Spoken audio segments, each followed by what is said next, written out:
देखिए, ये एक ऐतिहासिक दिन था पूरे भारतवर्ष के लिए, क्योंकि न्यू पार्लियामेंट जो है, जो आई थिंक सिंबॉलिक है। पुराना पार्लियामेंट था, काफ़ी पुराना था, जैसे प्रधानमंत्री जी ने बताया कि अंग्रेज़ों के ही टाइम का बना हुआ था। लेकिन ये जो है एक सिंबॉलिक ऑफ अमृतकाल या जिसको स्वर्णिम काल की तरफ जाता हुआ हमारा जो राष्ट्र है, उसको उसकी पूरी उससे प्रेरित हुआ हमारे राष्ट्र से प्रेरित हुआ ये एक भव्य मंदिर है। और उसको देख के सभी स्तब्ध थे, सभी कोई निशब्द थे।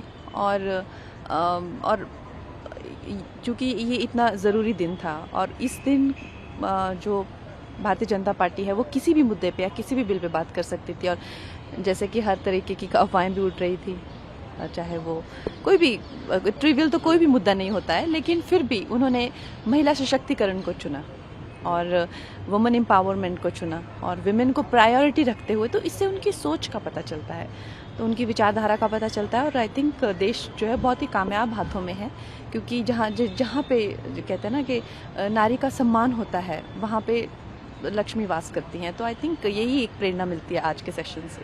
सोशली एंड पॉलिटिकली कितना बड़ा रिफॉर्म है, इसको आप मानती हैं? बहुत बड़ा रिफॉर्म है ये। आई थिंक इसके इक्विवेलेंट कोई रिफॉर्म पिछले आज़ादी से 75 सालों में कोई रहा ही नहीं हुआ है। क्योंकि आप देखते रहते हैं, ज़्यादातर पीड़िता जो होती हैं, चाहे वो किसी भी तरह की विक्टिम बनी हो, वो हमेशा महिलाएं ही होती हैं, 90%। चाहे वो मोलेस्टेशन हो, रेप हो, या किसी और तरीके शोषण हो, असामाजिक जो बर्ताव हो। उससे अभी कल भी हमने सुनने को मिला, यूपी में एक दुपट्टा खींच के एक बच्ची की जान मार दिया उसे। किस लिए? बस यही छेड़खानी करने के लिए, क्योंकि वो एक तरह से वनरेबल रहती हैं हर तरीके की इस अट्रोसिटीज़ के लिए। तो उन्हें आरक्षण, सुरक्षण, सम्मान, सब कुछ चाहिए। और आई थिंक ये सरकार का काम है, ये महिलाओं की रक्षा करना, उन्हें सम्मान देना समाज का, सरकार का काम है। जब सरकार में महिलाओं की भागीदारी बढ़ेगी, उनके हाथ में डिसीजन लेने की, देश का भविष्य तय करने की क्षमता होगी, आपको लगता है कि तब तस्वीर अलग होगी? बिल्कुल बहुत अलग होगी, बहुत अलग होगी। अभी भी आप देख लीजिए, पूरी सृष्टि का जो क्रम आगे चलाने की जिम्मेदारी भगवान ने अगर नारी को ही दिया, तो कोई तो रीज़न रहा होगा ना। नारी में संवेदनशीलता से लेकर, शक्ति से लेकर, सहन शक्ति से लेकर हर तरह की शक्ति रहती है। उनको शक्ति का ही स्वरूप माना जाता है। और इस तरह से हर एक सामाजिक वर्ग का शोषण किया जाता है, जिसके करके वो पीछे रह जाते हैं। तो महिलाओं का बहुत हुआ है, क्योंकि महिलाएं इमोशनल बीइंग होती हैं और बहुत ही भाव, जैसे कहते हैं ना कि अगर महिलाएं डिसाइड करें तो दुनिया में युद्ध ही ना हो कभी। तो उनमें इस तरह की एक इंटेलिजेंस भी रहती है, लाइफ इंटेलिजेंस बहुत ज़्यादा रहती है लाइफ के प्रति।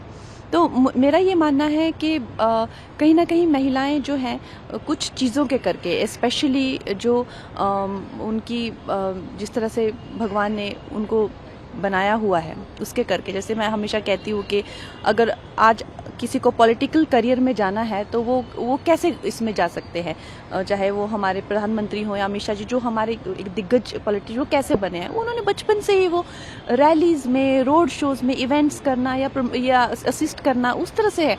पर क्या हमारे घरों के बच्चे, क्या लड़कियां 14-15 साल की रोड पे जा सकती हैं? क्या रैली में हिस्सा ले सकती हैं? क्या कुछ नहीं जाएंगी, वो मोलेस्ट हो जाएंगी, चिमटी से लेके, पिंचिंग से लेके।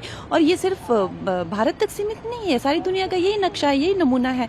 क्योंकि जिस तरह से स्त्री की मेक है और उस तरह से जिनको भगवान ने बनाया है, उनको एक आरक्षण और सुरक्षण की जरूरत पहले से ही है।